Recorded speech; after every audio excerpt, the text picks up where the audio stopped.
The power of no. So this is the other part of the equation that we were missing. People are beaten down with yes questions constantly, every day. So no is refreshing. So if we kind of like, I'll give you an example of this. So how does this feel, Chris? Versus like, hey, Chris, you have 10 minutes. Sounds like I'm signing you up for a commitment, right? Hey, Chris, would it be a crazy idea for us to jump on a call for 10 minutes? Does that feel different? What you're doing, that's the power of the no question. We're asking him in a way where we're setting it up for no instead of yes. People are beaten down by yes questions. You can do this with anything. This is exactly what I did when I was got us moved up in the table. Lady said, hey, you guys weren't here. I was like, hey, my team's here. We've waited a little while. Would it be a crazy idea to move us back up to the top of the list? Would that mess things up for you? She's on my side now. Like, she's had people asking her to do things for her all the day. Now she's like, we're a team, right? I've brought her in. I'm not expecting I really am expecting a yes, but it doesn't seem like I'm expecting a yes. It looks like I'm expecting a no, right? So we can do this all over the place.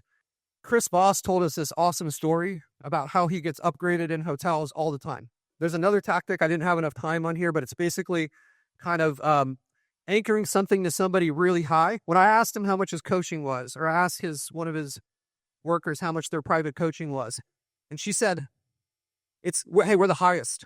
We're the highest in the industry by a lot. Our prices are astronomical. Why did she say that?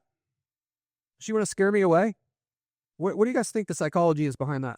Astronomical is a really powerful word where it's like, holy shit, that's way more. And then whatever price if it matches that, then it matches what she said. If it's anything below that, then it's like, okay, that's less than what I was prepared for, right? So what Chris does when he goes into these hotels is he says, I'm going to ruin your day and I'm not doing it on purpose. And the manager was standing by in the story. So the manager came over and was like, oh, who's this asshole? What's going to happen here, And he's like, would it ruin your guys' day here or your schedule if you were to upgrade me to a suite?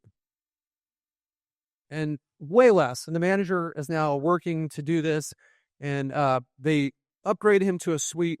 And they feel the entire time that he was there, they kept referencing him. Like they were on his side. Like, hey, they didn't have the top suite. They had one suite above, and they felt like they owed him the top suite, which was ridiculous because he didn't pay anything extra for any of this, right? They didn't owe him anything. But the entire time they were like apologizing for him and trying to take extra care of him because he had framed the situation in a way with this no question and had just completely changed the dynamic. It doesn't have to make logical sense when people press the right emotional buttons, right? The framing, it can change things in a way and create a completely different dynamic. So that's the question that you asked, right? It's the combination of the correction and the no question. Have you given up on marketing to grow your business? It's like they don't want that to be true. And we're asking them a question that they never hear from marketers, right? They're like, most of the marketers are like, hey, I just want to circle back to you. I want to check in, right? Just complete desperation talk versus I'm challenging him now. I'm getting rid of the desperation and I'm saying, have you given up on it? That's the power of the no question.